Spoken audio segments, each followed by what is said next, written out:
Hi friends, అందరికీ ధన్యవాదములు. Welcome to my channel.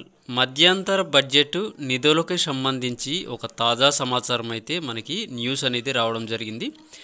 ఈ వీడియోలో చాలా స్పష్టంగా నేనైతే మీకు వివరిస్తాను. వీడియోని స్కిప్ చేయకుండా చూడండి. వీడియోని స్కిప్ చేయకుండా చూస్తేనే వీడియో అనేది మీకు అర్థమవుతుంది. అదేవిధంగా వీడియో మీకు నచ్చింది అనిపిస్తే తప్పకుండా వీడియోకి ఒక లైక్ని ఇవ్వండి.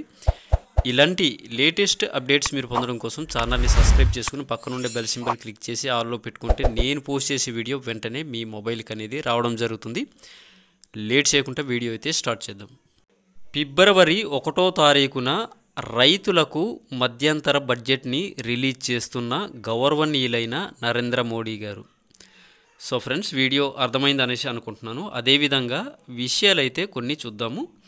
ఈసారి వ్యవసాయ రంగానికి సంబంధించి నిధులు పెంచే యోచనలోని ఉన్నట్టు మనకైతే తెలుస్తుంది. అదేవిధంగా 2022-2023లోని 4% తగ్గినట్టు డీగ్రోత్ కనిపిస్తుంది. అదేవిధంగా దీంతో ఈ సెక్టర్ పైన ప్రభుత్వ స్పెషల్ ఫోకస్ అనేది పెట్టినట్లు సమాచారం. అయితే ఇందులో భాగంగానే పీఎం కిసాన్ యోజన కింద ఇచ్చే సహాయాన్ని పెంచాలని కేంద్ర ప్రభుత్వం అయితే ఆలోచనలు అయితే చేస్తున్నట్లు తెలుస్తుంది. ప్రస్తుతానికి పీఎం కిసాన్ పథకం కింద ఏడాదికి 6,000 వరకు ఇస్తున్న సహాయాన్ని ఇప్పటి నుండి రైతులకు కేంద్ర ప్రభుత్వం అయితే 8,000కు పెంచే అవకాశం అయితే ఉందనేసి కేంద్ర ప్రభుత్వం అయితే చాలా స్పష్టంగా చెప్పడం జరిగింది.